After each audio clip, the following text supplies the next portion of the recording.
Hi, my name is Treysii Zamorano, and I'm a friend of Eddie Miles, who asked me to answer some questions on his school project about labor unions. So we're going to jump right in with question number 1. When and how did you get involved in unions? Well, I got involved in unions way back in the last century, 1988. I got hired with an airline. Pan Am was the name, and I didn't get involved. I didn't interview with that company because of unions or anything. I didn't even know what a union did or what a union was. I didn't have any idea. I actually learned about the union during the interview process, and the only thing at that point that I knew about the unions is I did not like paying that $25. Loved the lifestyle. It was very glamorous. Pan Am was a great company, but I was not happy about that $25 a month. Come on, that's like $300 a year. I'm paying a union for what? So that was my first experience with the unions. Question 2. Have you had any experience with strikes or boycotts? Yes, Eddie, I have. After Pan Am went out of business, I was hired by 2 other airlines, and I've been in a union for about 29 years, and during that 29 years, I haven't been involved in a strike, but we picketed for a lot of things, and we also, I don't know if it's not a boycott, but we did organize to have call-ins, sick-outs, things like that, where we would delay flights, things like that, and the union was the organizer of all of that activity for like 25,000 employees, 25,000 flight attendants, and sometimes the other unions would join in, the baggage handlers, mechanics, and the pilots group. So system-wide, we could really shut her down for a little bit and affect the company's bottom line if we needed to. That was pretty amazing. Just wrap your head around this. An airline that has bases all over the world, from East Asia, all throughout the United States, all the way over to Europe and South America. So the union would organize people all over the world to affect the profitability of the company. And it's interesting because the company would know that we're organizing, but they wouldn't know the intimate details. It's a very interesting relationship between the unions, management, and the employee group. I think if the corporation itself could do away with unions, I'm sure they would, because the unions really they advocate for us. They advocate for our work rules and for our pay and for our benefits, and that costs money, so it affects the bottom line.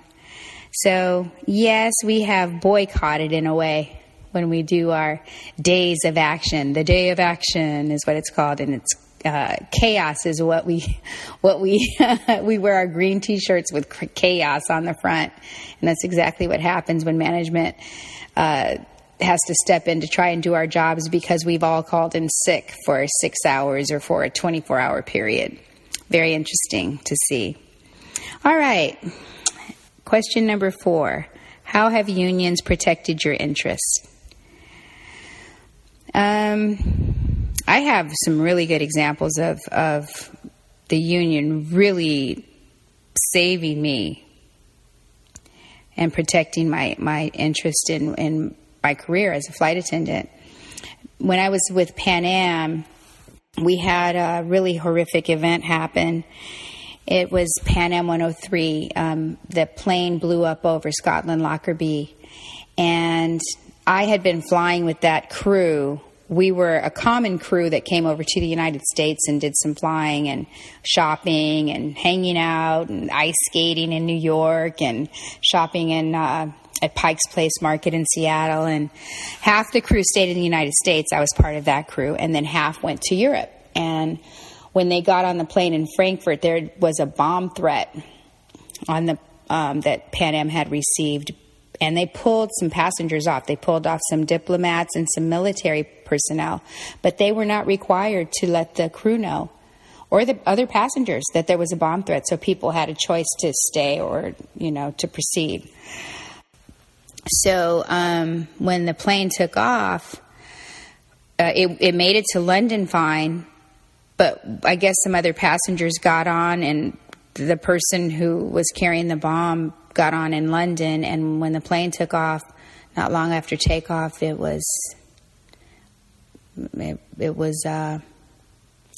fell off the radar, and my friends, my crew members, my fellow co-workers met their death.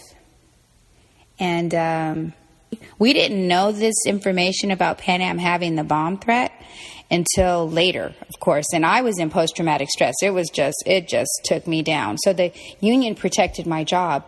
If the company could have had its way, I would have been fired because I could not work. I would show up to work and I would have a physical reaction to getting on the airplane. I had to take 6 months off. And when I came back from that 6 months, I had my job, I had my seniority, and I hadn't lost any of my benefits. And that is the direct result of having union representation. So at that point, I understood that $300 a year I was spending on union dues was well worth it. Because I did like my job as a flight attendant. I loved not only the glamour of it and being able to travel and see the world and live that wonderful jet set lifestyle. I mean, I really, really, really liked it. But I also liked being of service. I like people. It was kind of like entertaining in your living room, 5 miles up in the sky. So I didn't want to lose that. And the union helped me keep it.